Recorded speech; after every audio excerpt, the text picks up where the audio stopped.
الله العلي العظيم. اللهم صل على محمد وآل محمد وعجل فرجهم. أعوذ بالله من الشيطان الرجيم. بسم الله الرحمن الرحيم.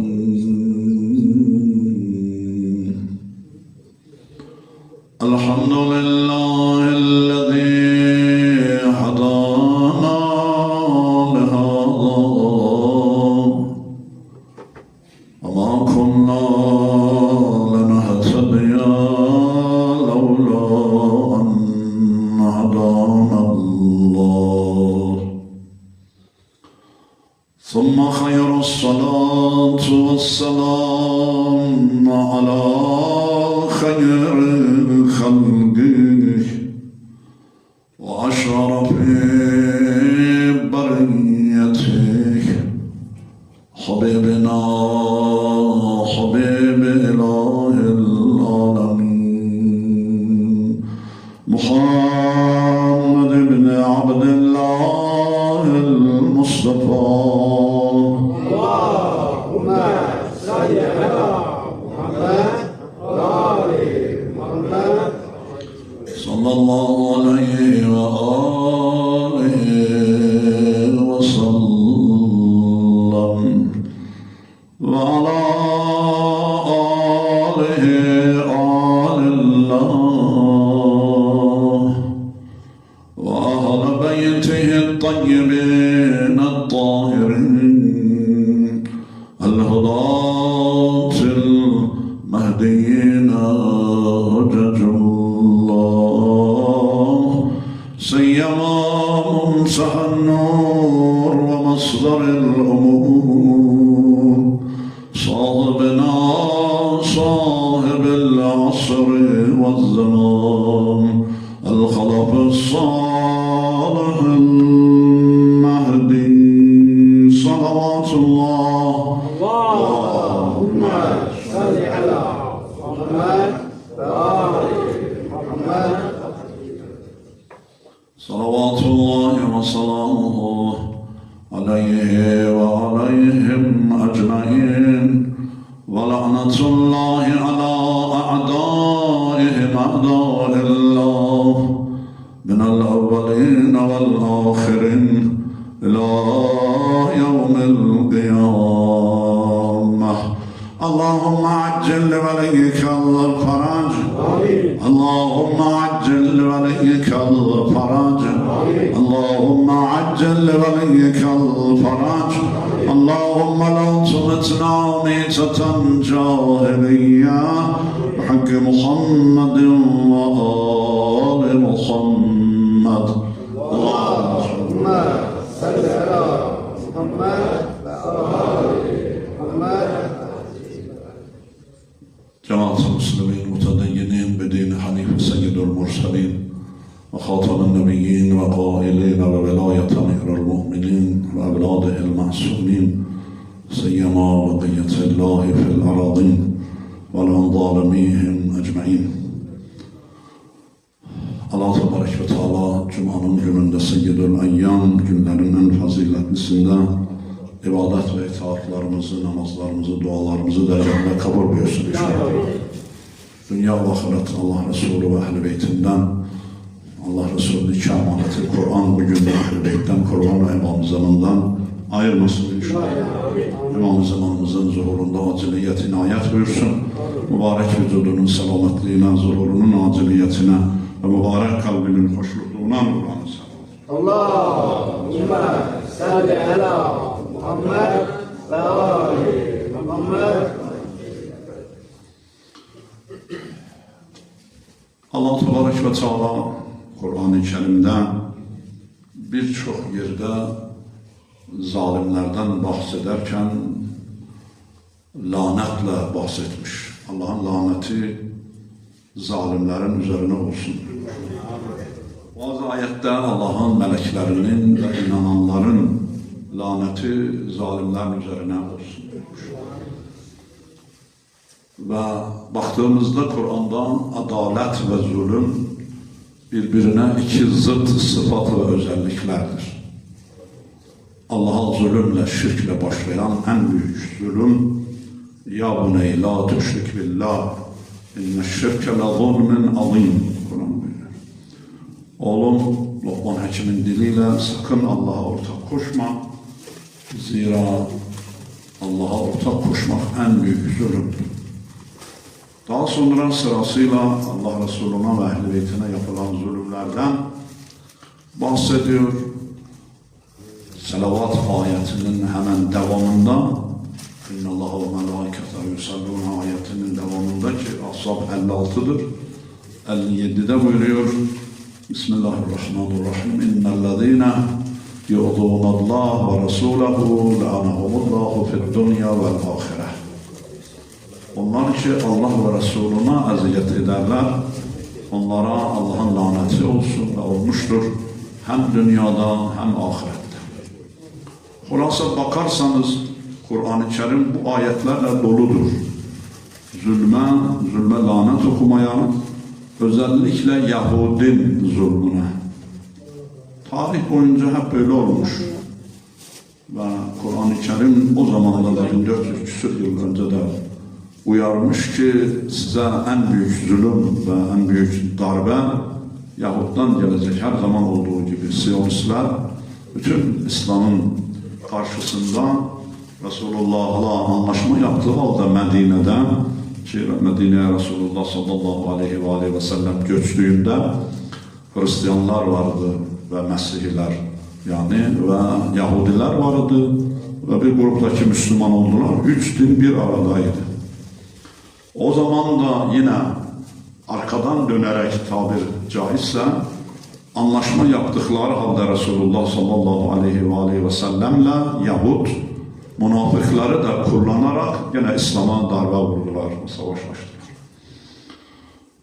Ki 14 ve 15 Şevval bu günler 14 Şevval Hazreti Resul-i Ekrem sallallahu aleyhi ve sellem Uhud'dan, Medine'den çıkıp Uhud'a gelişi ve 15 Şevval'da Uhud Savaşı'dır ki ve maalesef Müslümanların bazılarının dünya temahı ve ganimet peşinde koşmaları sebep oldu ki müşrikler ve kafirler burada bu savaşta galip gelsinler.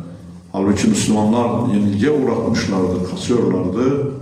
Ancak Hz. Resulullah sallallahu aleyhi ve sellemin önemli tehkitle buyurmasına rağmen ki okçular yerlerini terk etmesinler, emir gelinceye kadar maalesef bir ganimet peşinde olarak terk ettiler okçular ve ikinci bir hamleyle Halid ibn Velid'in komutasıyla arkadan tekrar saldırarak yenilgiye uğrattılar ve orada Hazreti Hamza şehit oldu. Hazreti Hamza'nın şehit olduğu günlerdir bu günler. Allah ruhunu şad etsin inşallah. Gayrimüslimler,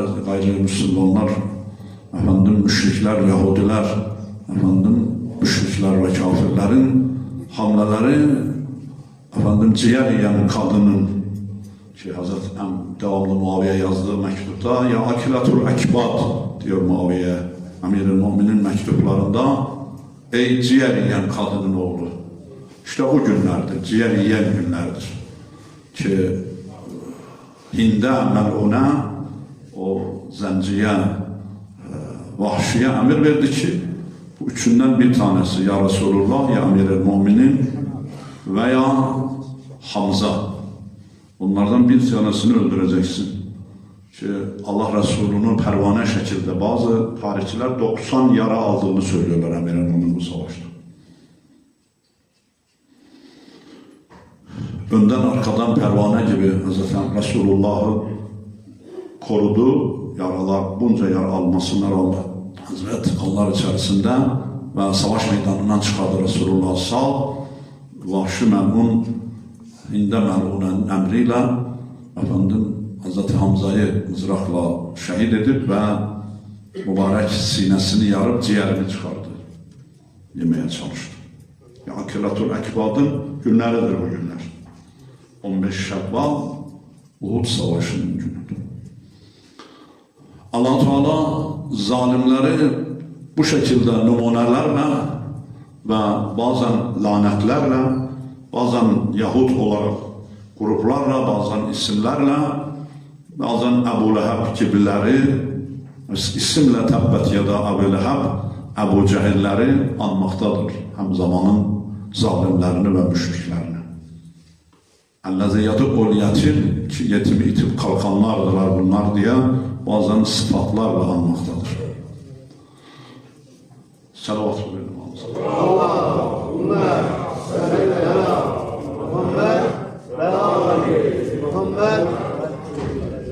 Bu ayette de Hud suresi 113, aklınıza kalsın diye bu ayeti söyleyeyim.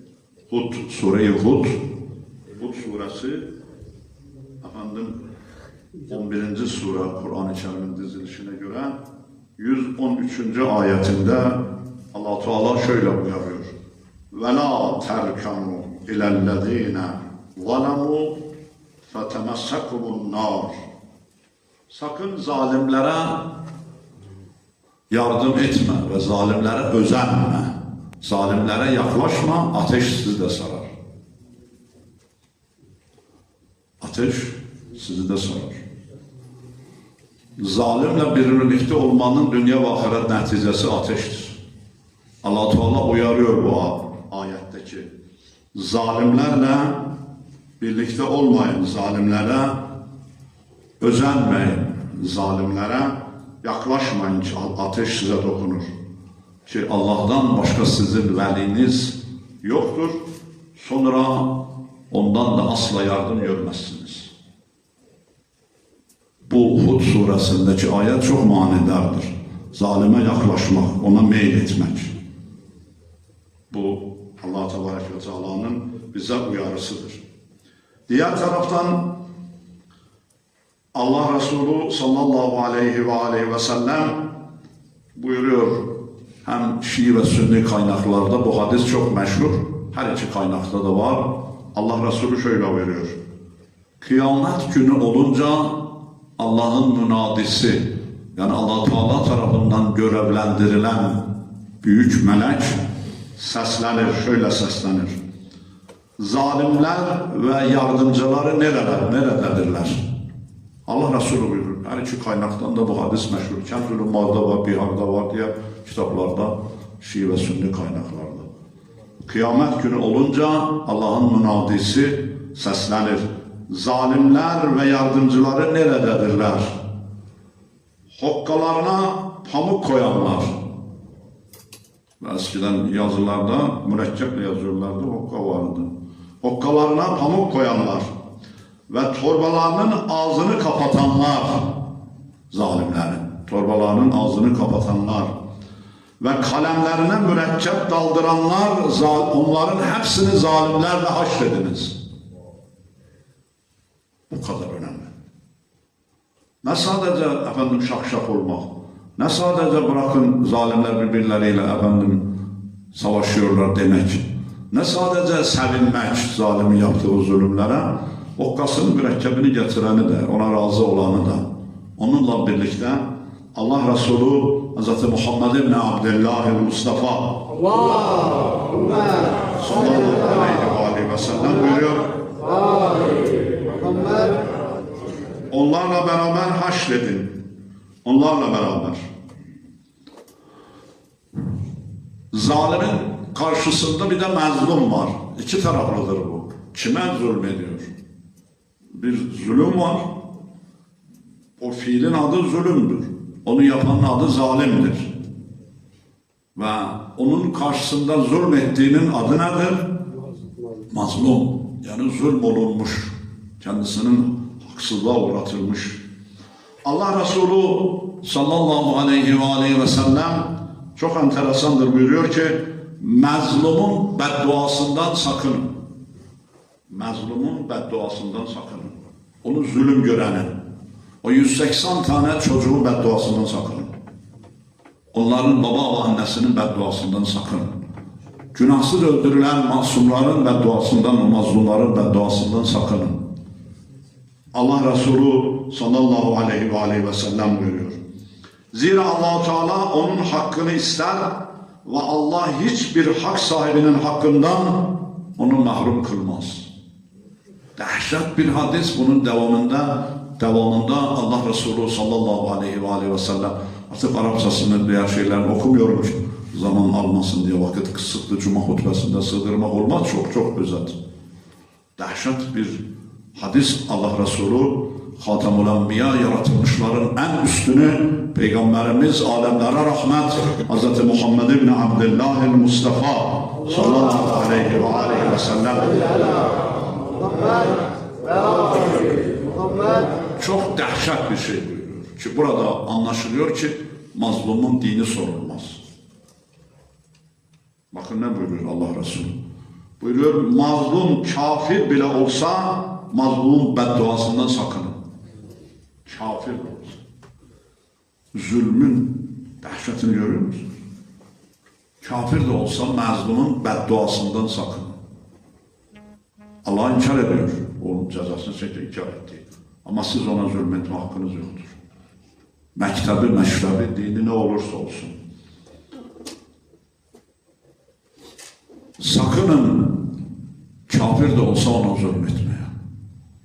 Mazlumun, diğer hadiste buyuruyor ki, ve zalimin dini sorulmaz, meşrebi sorulmaz, mektebi sorulmaz.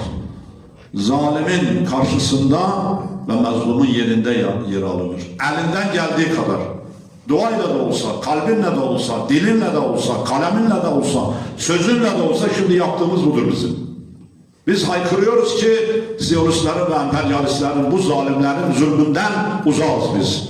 Biz Filistin'in, Yemen'in, İran'ın ve Lübnan'ın orada bombalanan mazlumlardan tarafız Allah. Seni şahit tutuyoruz Allah senin emrinde. Kıyamet günü mesulsunuz ve mesuluz. Kim zalime bir zerre, az önce okudum ayeti ve hadisleri, bir zerre muhabbet duyarsa, Ali İbni Yaktin o zalim halifenin meselesinde İmam Hüseyin Kazım salavatullah ve selamun kendisi bırakmıştı onun yanına ki dostlarına yardımcı olsun. Vermişti develerini, hacca gitsin o zalim. İmam Musa ibn Cafer salavatullah ve selamun aleyhimanın yanına geldi. Ne yapıyorsun dedi, inşallah falan yıllar gittiler, sağ salim dönerlerse dönsünler ve develerimizin kirasını alalım. Hazret buyurdu, sus, çok büyük bir günahtasın. Neden? Onlara verdim, hacca gitsinler, günah işlemeye gitmediler, Kabe'ye ziyarete gittiler, Beytullah'ı ziyarete gittiler, hac ameli yapacaklar. Ya Resulullah buyurdu, sen zalimin bir bu kadar yaşamasına dua ediyorsun. O zalim gelsin, senin oradan faydan var ya, develeri kira vermişsin ya, onu düşünerek zalime dua ediyorsun ki zalim bir bu kadar yaşasın ve zulmüne devam etsin. Yaptığı hatayı anladı. Ali İbni Yaktin gelir gelmez develeri sattı. Ben bu ticareti istemiyorum dedi. Anladı yaptığı hatayı. Zalime bir bu kadar ticaret yapıyor. Develerini kira vermiş hacca gitmek için. Salavat verin. Allahümme salli ala Muhammed ve ali Muhammed. Emir-el Mu'minin ayeti okuduk. Hud suresi kaçıncı ayetti? 113. Ehsan ezberlediniz maşallah. Hud, Hazreti Hud peygamber mezarını ziyaret edenler var. Nerededir? Vadi-i Selam'da yapılıyor güzel bir şekilde şu anda. Hazreti Hud ve Hazreti Salih peygamber. Vadi-i Selam dünyanın en büyük mezarlığı, Mezar-ül Eşref'te Emir-i Mu'minin Hazreti Adem, Hazreti Nuh'un olduğu türbenin hemen yanında. Vadi-i Selam mezarlığında. Hud peygamber. El-İmam Ali kal, Emir-i Mu'minin salavatullah ve selamu aleyhi. Son hadis, Emir-i Mu'minin salavatullah ve selamu aleyhi. Evvel mazlum alemden. Şimdi oğlum 100 defa evlatlarına vasiyetinde 100 defa mazlum olsanız da bir defa zalim olmayın. Allah'a yemin olsun, dünya ve dünyadakilerin tamamını bana verseler, bir karıncanın ağzından biz bu imamın inşallah takipçileri eğer kabul etse. oğulların, evlatların bana dünya ve dünyadakilerin tamamını verseler, ne bir hilafet, ne hükümet, dünya ve dünyadakilerin tamamını verseler, bir karıncanın ağzından zulümle o buğdayın kabuğunu al verseler, Allah'a yemin olsun almam. Salavat. Allahümme salli ala Muhammed ve ali Muhammed. O önceki okuduğum hadisler bir hal 75'te de var. Kenzul Ummaz'da da var. En sünnet kaynağı. El-İmam Ali ibn Abi Talib Emir-i Mu'minin salavatullah ve selamu aleyh lil haseneyn. Okuyun bunları Nesubela'da, Urarul Hikem'de diğer hadis kaynaklarında Hazreti Emir-i Mu'minin Ali ibn Abi Talib, İmam Hasan ve İmam Hüseyin'e Resulullah'ın o güzide torunlarına, evlatlarına vasiyetlerini. Çok önemli. Hazret o vasiyetlerin, Emir-i Mu'minin Urarul Hikem'de vasiyetlerin bir tanesinde bir cümle bu zulümle ilgili bakın ne buyuruyor. El-İmam Ali qal Emir-i Mu'minin salavatullah ve selamu aleyh li haseneyn. Haseneyn yani iki Hasan, iki Hüseyin, yani iki güzel. Haseneyn yani İmam Hasan ve İmam Hüseyin. Tesliye. Evlatları İmam Hasan ve İmam Hüseyin'e buyurdu. Evlatlarım, kavla bil hak. Her zaman hak konuşun. Kavla, niye kavla diyor? Lan var mı? Kavla niye demedi kavla dedi? Ya kavla dedi. Tesniye Hasan. Yani iki kişi oldukları için. Devamlı hak konuşun evlatlarım. Ve amela le'azri. Devamlı sevap peşinde olun. Güzel amel peşinde olun. Onun amel edin güzel amel. Burası mühim. Ve kûnû lizzâlimi hasma ve lilmezlûmi avna. Hem fesavat ve ratı hem azamatını gösteriyoruz. Zulmün ve adaletin gerçeğini. Ve zalim ve mazlumun karşısındaki bizim vazifemizi. Ve kûnû lizzâlimi hasma. Evlatlarım, her kim olursa zalim onun karşısında olur, ona düşman olur. Ve kuna olun lizzalimi, zalim için hasma, düşman. Zalime düşman olur, kim olursa olsun. Kime zulmederse etsin. Ve lil mezlumi avna. Ve mazluma yardımcı olun. Ona yardım edin, kim olursa olsun. Zalimle karşı gelin. Ona düşman olun, kim olursa olsun. Mazlumun yanında olun, yardım edin, kim olursa olsun. Ama maalesef Müslümanlar ülkelerin bazıları İspanya kadar olamadılar. Sınıfta kaldılar. Ve o mazlum kızların ağını soracak o sessiz kalanları. Niye biliyor musunuz? Son cümle. Bakın, cumartesi azabına Yahudilerin. Cumartesi azabı. Bakın Kur'an'a, biraz da kendinizi araştırın. Hep beklemeyin ben hangi sure, hangi ayet, hangi hadis, hangi numara söyleyeyim. Bakın Kur'an'a cumartesi yasağıyla ilgili ki bu Yahudiler Allah-u Teala onları imtihan etmek için o günde balık avlamayın diye yasak getirdi. Hile yapıyorlardı. Allah-u Teala buyuruyor ki cumartesi avlanma yasağıyla ilgili insanlar 3 gruba ayrıldı ve 2 tanesine Allah azap gönderdi. Dikkat buyuruyor musunuz? Bir taraf olan bertaraf olacaktır.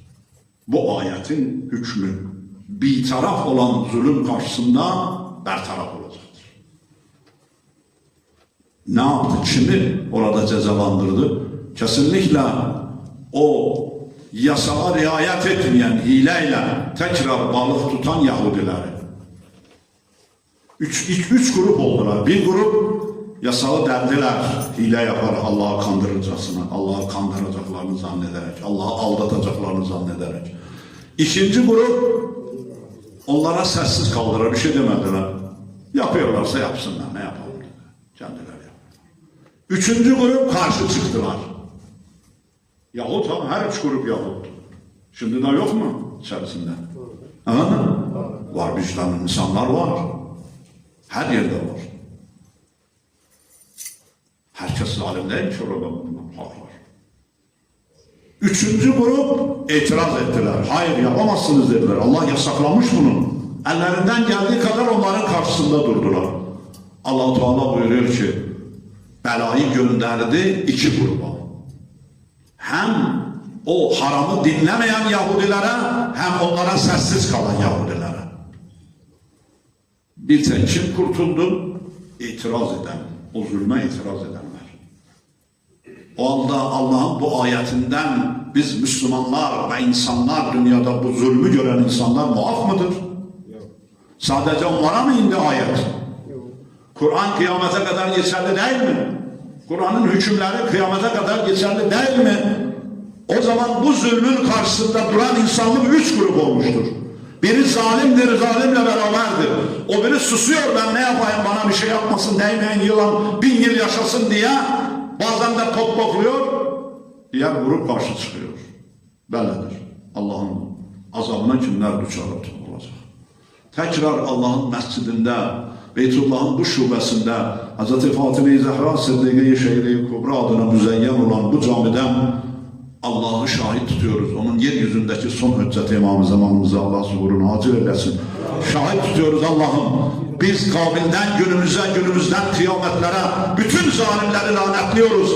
Allah'ın laneti ve azabı bütün zalimlerin, özellikle bugün bu emperyalist ve siyonist zalimlerin üzerine olsun. Allah zalimlerin zulümlerini kendilerine geri çeviriyor. Bombalar altında inleyen mazlumlara İmam-ı Zaman Ali ile imdad eyle ya Rabbi. Memleketimize ve İslam alemine göz dikenlere, bu şekilde zulmetmeye çalışanlara fırsat verme ya Rabbi. İmam-ı Zaman hürmetine Müslümanlara akıl, fikir, uyanmak, zulmün karşısında sessiz kalmamak izanı, muvaffakiyeti ihsan eyle ya Rabbi.